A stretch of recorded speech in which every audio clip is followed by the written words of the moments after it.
نبصح ناب سفر جيغانو لمعات حزب ኤርትራ ንሃገራዊ ናጽነት ረዚን ዋጋ ዝኸፈለ ኣብ ትሕቲ ጽላል ናጽነት ብሓባር ጽዒሩ ሃገሩ ብምህናጽ መነባብሩ ዘመሓይሸሉ ርሑቕን ቀረባን ዘይብሉ ኩሉ ዜጋ ምዕሩይ ተኻፋሊ ጸጋታት ሃገር ዝኾነሉ መጻእቲ ወለዶታት ኣብ ዝጠጥሕ ባይታ ዝበለጸን ዝማዕበለን ህይወት ዘስተማቕሩሉ ኩነት ንምፍጣር እዩ ናብ ዝረኣይ ዝንብጻሕ ካብ ዑና ሓርነታዊ ኩናት ማለት ኣብ ትሕቲ ባዶ ይነቒሉ ብርቱዕ ባህጊ ለውጥን ምዕባለን ግን ነይርዎ ስለኡ ክቡር ዋጋ ስለ ዝኸፈለ እዚ ባህጊ እዚ ዝደረኾ ተወፋይነት ዜጋታት ኣውራ ድማ ተወፋይነት ናይዚ መድረኽ ዝመንእሰይ ወለዶ ኸኣ ምስናይ ኩሉ ከቢድ ብድሆታትን ተጻብኦታትን ዘሕብን ዕዮታት ከሳልጥ ክኢሉ ኣሎ ዕያር ፍትሓውነት ልምዓት ምዕሩይነት ዝርግሕ እዩ ዝርግሕኡ ዝያዳ ከምዕረ ንፍትሓውነት እዩ ዝመስክር ክንዲ ዝኾነ ነቲ ካብ ምዕባለ ተገሊሉ ዝጸንሐ ከባቢታት ቀዳምነት ምሃብ ገጠራዊ ልምዓት ብምብርባር መሰረት ፍትሓዊት ሃገር ናይ ምንጻፍ ሰፊሕ ስራሓት ክካየድ ጸኒሑን ኣሎን መርኣያ ናይ ዝቅኑዕ ስትራቴጂ እዚ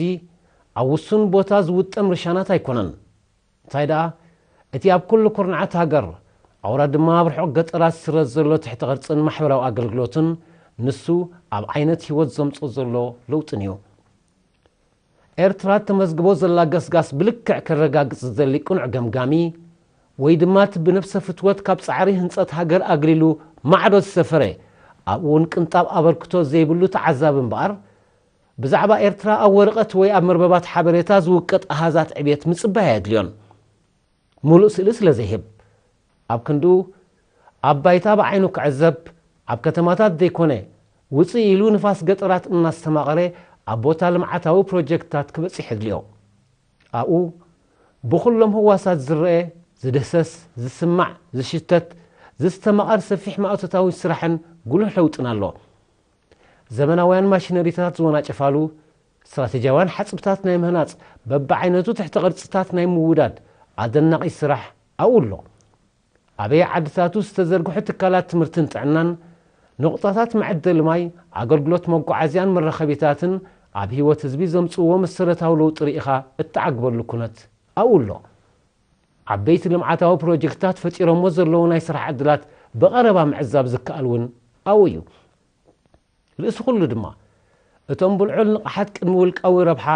ሃገር ብምቕዳም ነዚ ለውጢ እዚ ክውን ዝገብሩ ዘለዉ ሓበን ህዝብን ሃገርን ጀጋኑ ልምዓት ኣብኡ ኣለዉ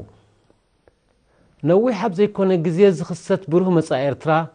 ከሎ ገና ንምዕዛብ እምበኣር ንኺድ ናብ ቦታ ማእቶት ንብጻሕ ናብ ሰፈር ጀጋኑ ልምዓት ሽዑ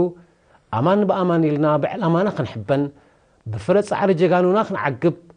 ብሞያዊ ፍያትና ክንድነቕ ኢና